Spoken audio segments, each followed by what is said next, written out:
Kasi kung hindi nagbabayad ng buwis na dapat hindi ito Dapat pumapasok lang. sa negosyong Ang ganyan. tanong doon, nagkaroon ba ng due diligence din ang COMELEC Yun ang gusto natin sa ibang malaman mga kumpanya? kapuso kasi isa ito sa mga bagong kontrobersiya ngayon. Baka makaantala pa ito sa preparasyon ng COMELEC. No? Nakakaano lang, kung ikaw ang halimbawa nasa lugar ng Miro Systems, madidisappoint ka kasi hindi pa nag-uumpisa yung gumagawa ng kontrata mo, meron ng kaliwat ka na yung duda sa'yo. kontrobersiya.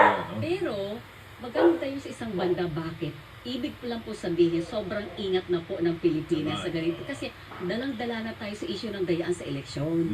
Oo. Kasi meron talagang, di ba may mga kumpanya before na pumapasok sa ating bansa, kumukuha ng local partner na malalaman mo sa Securities and Exchange Commission, 2 linggo pa lang binubuo. Oo, di ba? So, ito Di naman wala- yatang di St. wala- Timothy matagal na. Oo, tapos walang patunay na magandang capital standing nito. Kaya nga, Para kaya nga. pumasok ka sa 17.8 billion pesos na halaga ng kontrata sa COMELEC. Natatanda mo yung Parmali? Oh, Di di ba ba? ganun? 8 O, yung billion issue yun.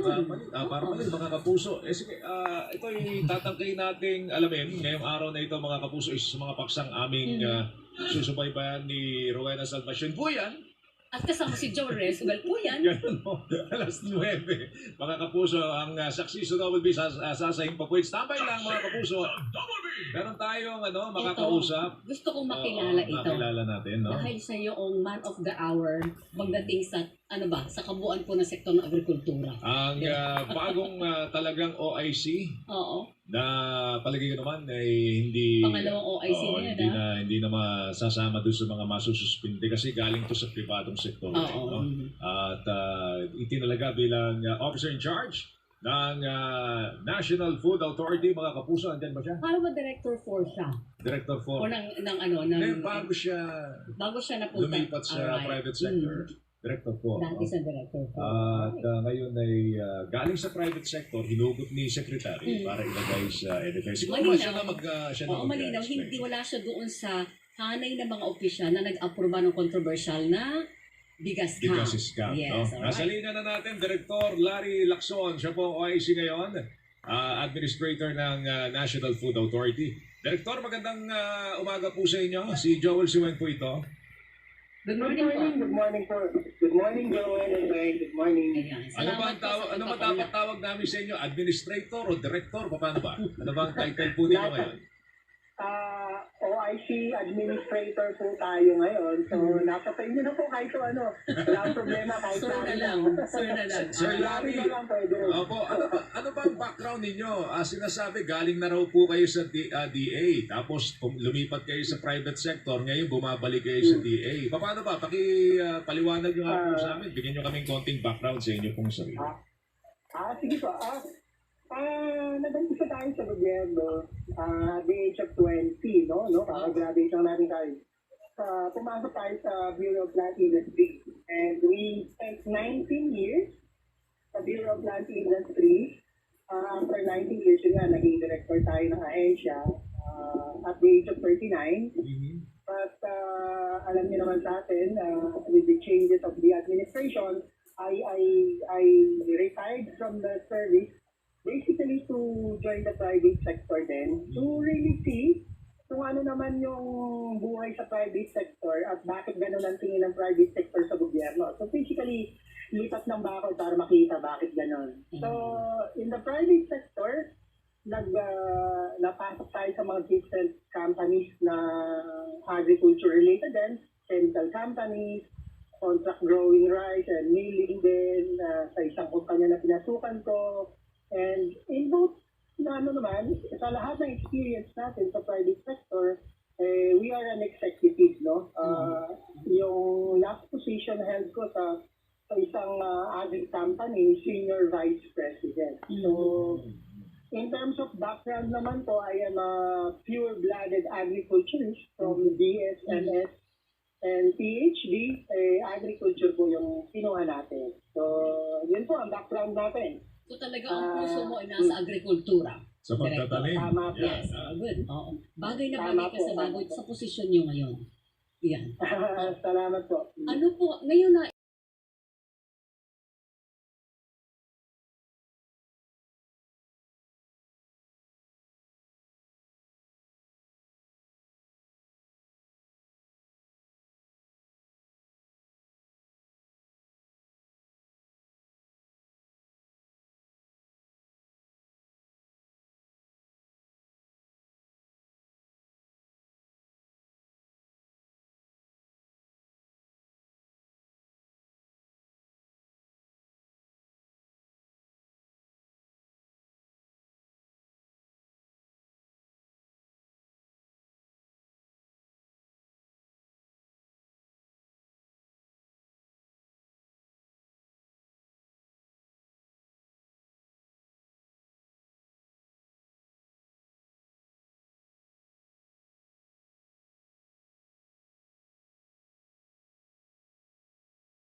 Bapak gua tajir.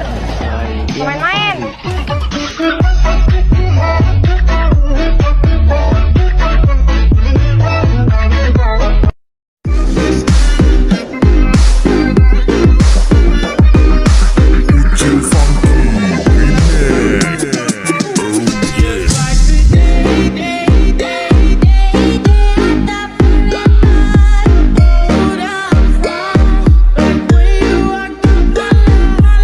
Halo, halo, halo Angela, halo Angela, Angela, Angela, ayo main sini. Angela, Angela, jawab dong. Angela, Angela, sekarang jam berapa? Angela, Angela, jawab dong.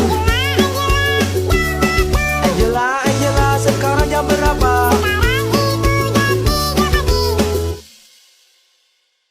Angela, Angela, kamu itu setan ya?